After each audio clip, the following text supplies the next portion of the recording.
warahmatullahi wabarakatuh. Peserta didik sekalian, SMA Muhammadiyah 1 Blora, jurusan Teknik Bisnis Sepeda Motor kelas 12 yang saya banggakan. Pada pertemuan kali ini, Bapak akan memberikan materi sistem rem. Ya, sistem rem pada sepeda motor. Di mana sistem rem berfungsi untuk mengurangi kecepatan laju sepeda motor dan menghentikan sepeda motor untuk menjamin pengendaraan yang aman. Di mana rem kerjanya yaitu merubah energi kinetik menjadi energi panas dalam bentuk gesekan. Ya. Sistem pengereman pada umumnya ada dua, menggunakan drum brake atau tromol dan disc brake atau cakram. Itu tipenya. Untuk tipe rem tromol, ya, ada tipe single leading shoe tipe, ya, di mana pedal atau handle rem ini berhubungan ke kabel atau batang rem, kemudian ke hubungan rem atau brake cam, kemudian sepatu rem, tromol rem. Ya.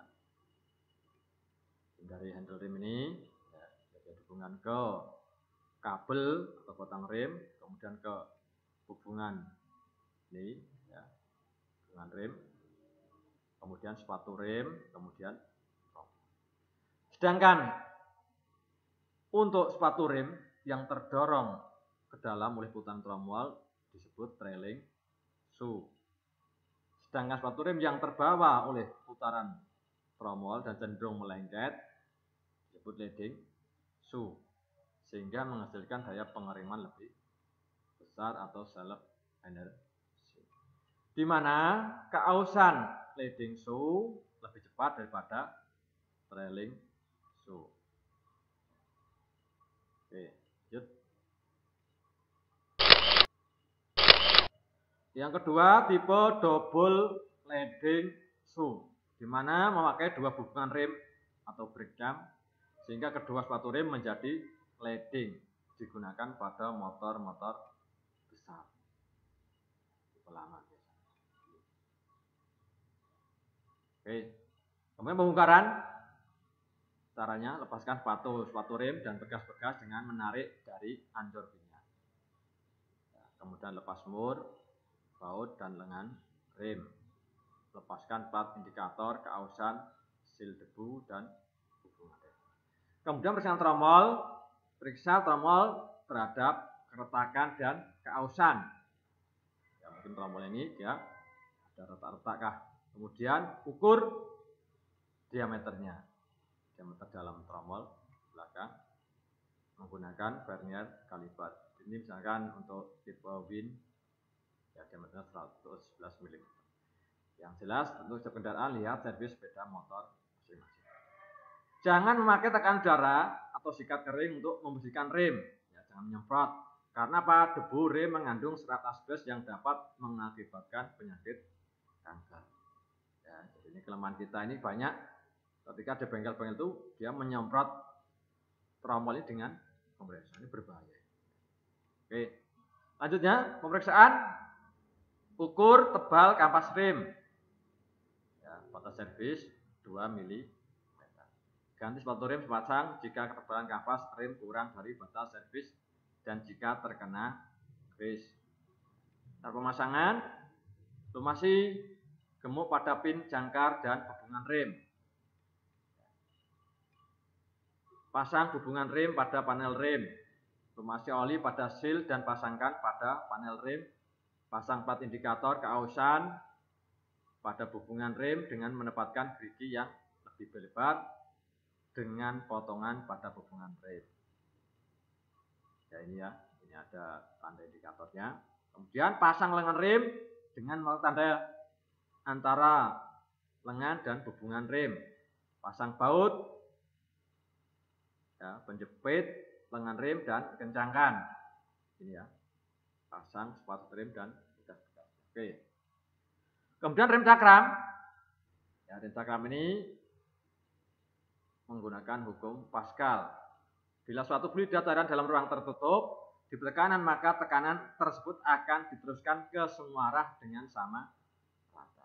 Ini ada tenaga, tekanan, maka ini kelas penampang yang beda, maka ini dia akan mendorong, diteruskan tenaga yang sama. Oke, bagaimana bekerja rem cakram? Keuntungan cakram, pengereman lebih stabil, bandingnya lebih baik, tidak diperlukan penyetelan. Kita lihat cara kerjanya. Nah, ini ketika ditekan, maka lidah tekan ke saluran, kemudian mendorong kaliper. Lepas dia akan. Oke, lanjut. Ya, sekarang cara kerja kalipernya. Tekan hidrolik dari master rem menekan piston dan rumah kaliper. Piston mendorong brake pad ke kiri. Rumah kaliper terdorong ke kanan, bergeser pada pin slide sehingga brake pad sebelah kiri menekan pada cakram. Kedua brake pad menekan dan menjepit cakram, memperlambat putaran cakram. Ya, bisa diperhatikan cara kerja kalipernya. Ya, rem kali pistonnya. Nah, ketika dia bebas, dia akan dorong lagi.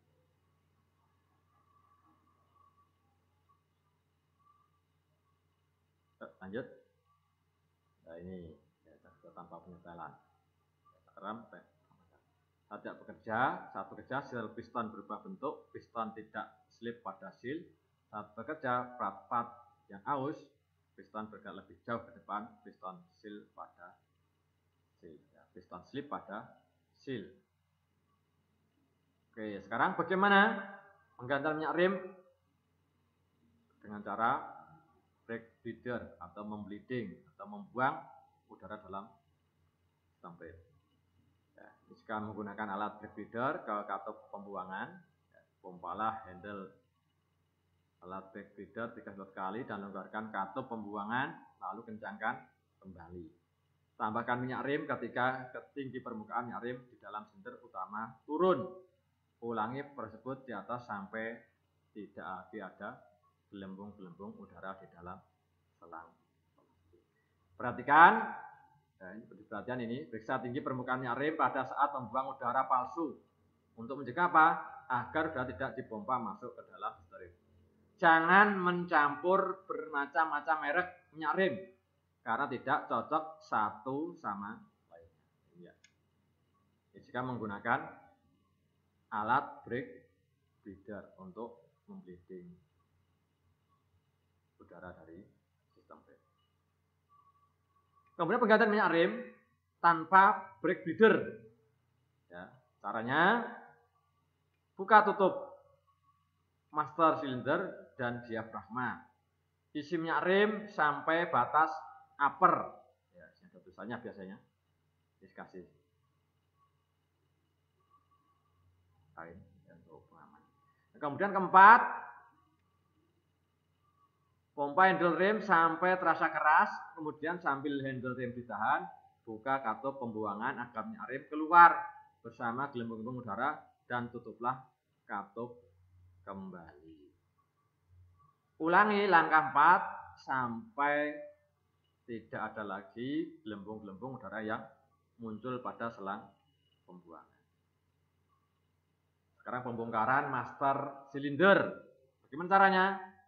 Pertama, keluarkan minyak rem, lepaskan tutup karet piston dari piston dan silinder utama, lepaskan klip pengunci atau snap ring, lepaskan piston dan pegas, bersihkan bagian dalam silinder utama kotak minyak rem dan piston dengan minyak rem bersih.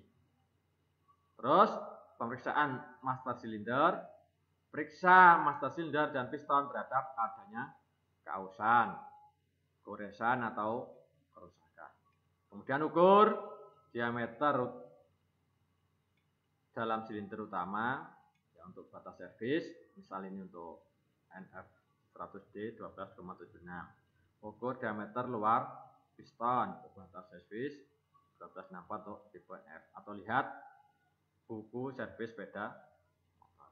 Nah, itu pembongkaran master silinder dan pemeriksaan master silinder. Kemudian pemeriksaan master silinder, lapisi piston kap dengan minyak rem yang baru dan pasang pad pistonnya. Pasang pegas piston pada ujung piston dengan diameter yang lebih besar menghadap master silinder. Pasang piston, pegas piston, dan piston pada silinder utama dengan piston kap yang cekung menghadap sisi dalam. Pasang klip pengunci pada alur dalam master silinder. Pasang tutup karet piston ke dalam master silinder dan alur di dalam piston. Lumasi daerah kontak antara handle rem dan piston dengan gemuk silikon.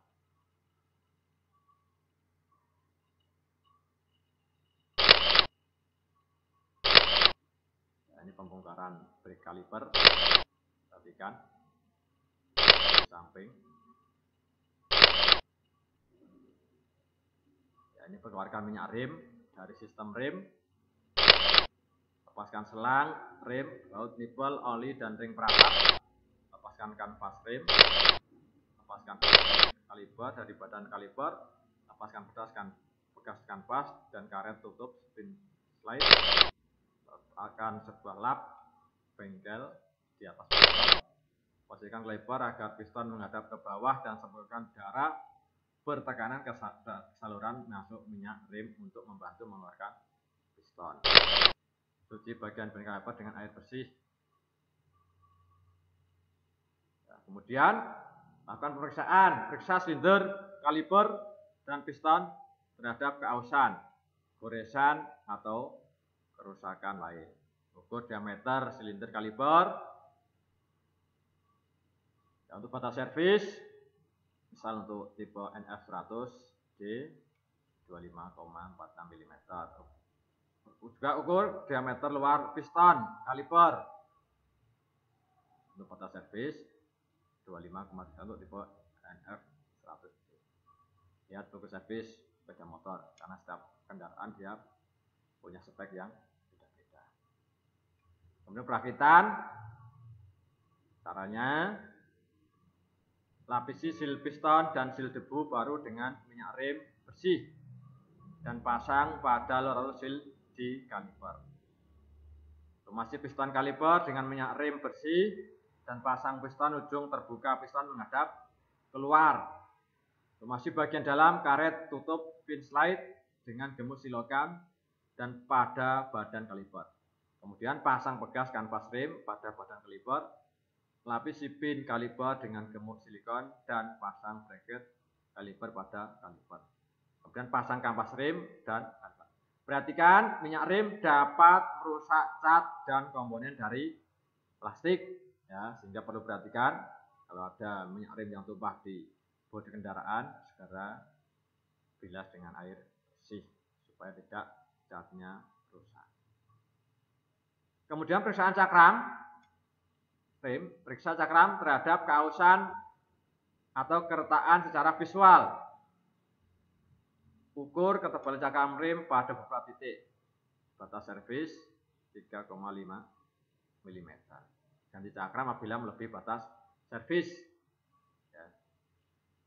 Periksa cakram rem terhadap keolengan atau perubahan bentuk dengan memastikan bantalan roda dalam keadaan baik. Batas servis keolengan 0,3 mm. Atau lihat buku servis sepeda motor masing-masing. Ya, terima kasih. Demikian tadi ulasan dari sistem rem dan pemeriksaan pada komponen-komponennya, pada tromolnya, pada cakramnya, pada master silindernya, pada kalipernya. Ya, silakan kalian semua buat rangkuman dari materi di atas. Semoga bisa bermanfaat.